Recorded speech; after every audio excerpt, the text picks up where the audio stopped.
Today we're going to finish section 9.6, which was on power series. And we had gotten to our very last example. We had talked about on all of these, there's no new test. We're just using our test for a function in terms of x. So our sequence that we're actually being defined has a term of x in it, and we're trying to find out what values for x we can use.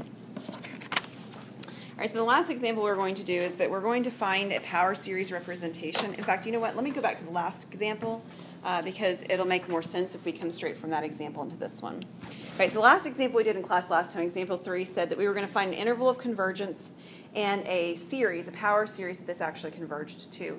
And we talked about the fact that this was a geometric series. Do you guys remember that? It's that form that's a r to the k, looks like arc. We can take a look at what that r value is, which is the value raised to the power of k.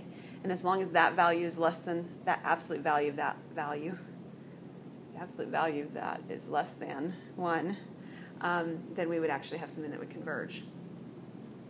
So we did a little bit of algebra, and we found out what that would be. And then in doing that, we found out what the interval of convergence was, which was this negative 2/3 to 0.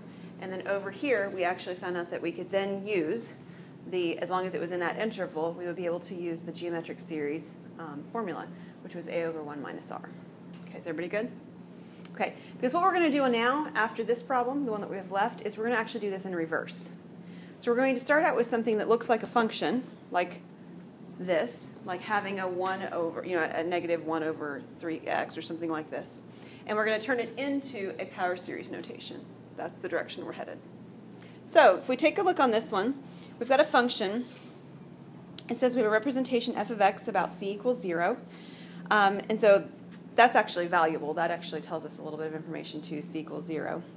And it wants us to determine the radius and the interval of convergence after we find that power series representation. So what we'd like to do is we'd like to get this, our goal, is to get this into the form of a over 1 minus r. And right now, none of those pieces are quite right. In particular, I don't have a 1, I've got a 4, and I don't have a positive, I've got a negative. Right? So this doesn't quite match. So what am I going to do? Well, how can I get this 4 to become a 1 in general? What would I have to do to make the 4 become a 1? Divide by 4. Right, I need to divide by 4. And some of you, the reason we would want to do division by 4 instead of, say, addition or subtraction of something is because whatever I do with division on a denominator, I can do the numerator. So I can take this fraction, and I can do as Cameron said, and I'm going to write it as multiplication by 1/4. We're going to multiply every term by 1/4.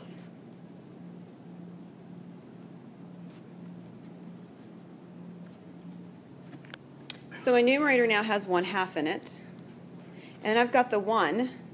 And now this says plus, in essence, x over 4. I don't really want it to be plus x over 4. I want it to be minus. So what do?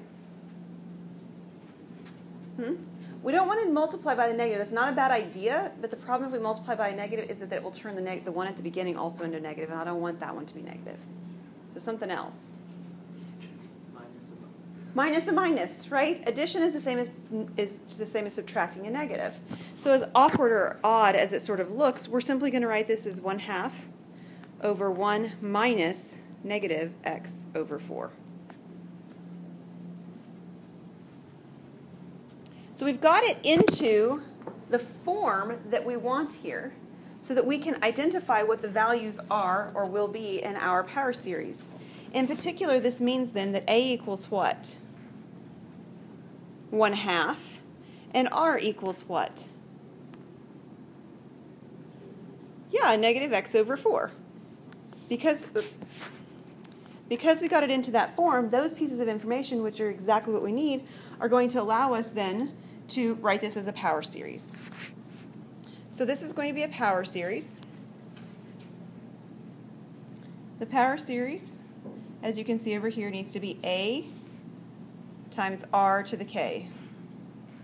So our a value was 1/2. Our r value was negative x over 4.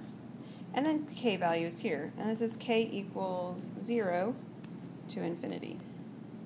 So So this is the first part of the directions. Find a power series at representation.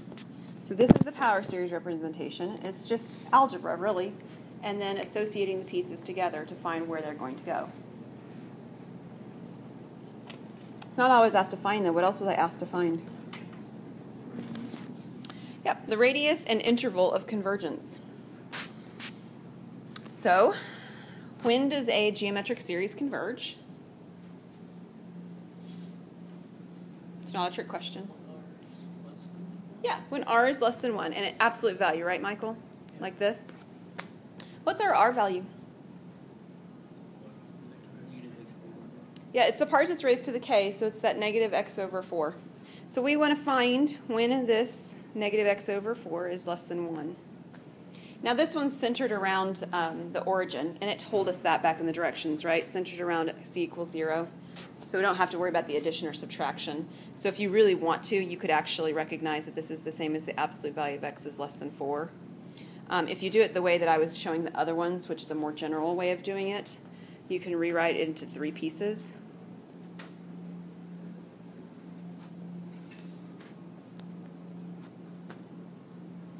We multiply by 4.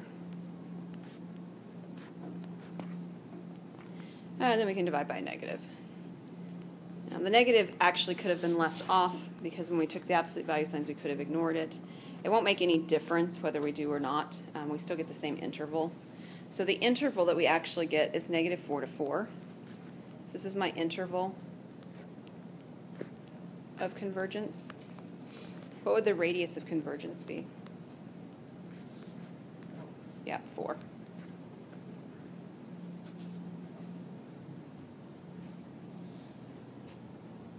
Does that make sense? So the last problem that we did from last class, problem number 3, and this problem, problem number 4, really are just opposite of each other. One of them works the same one direction and the other one works the other direction backward.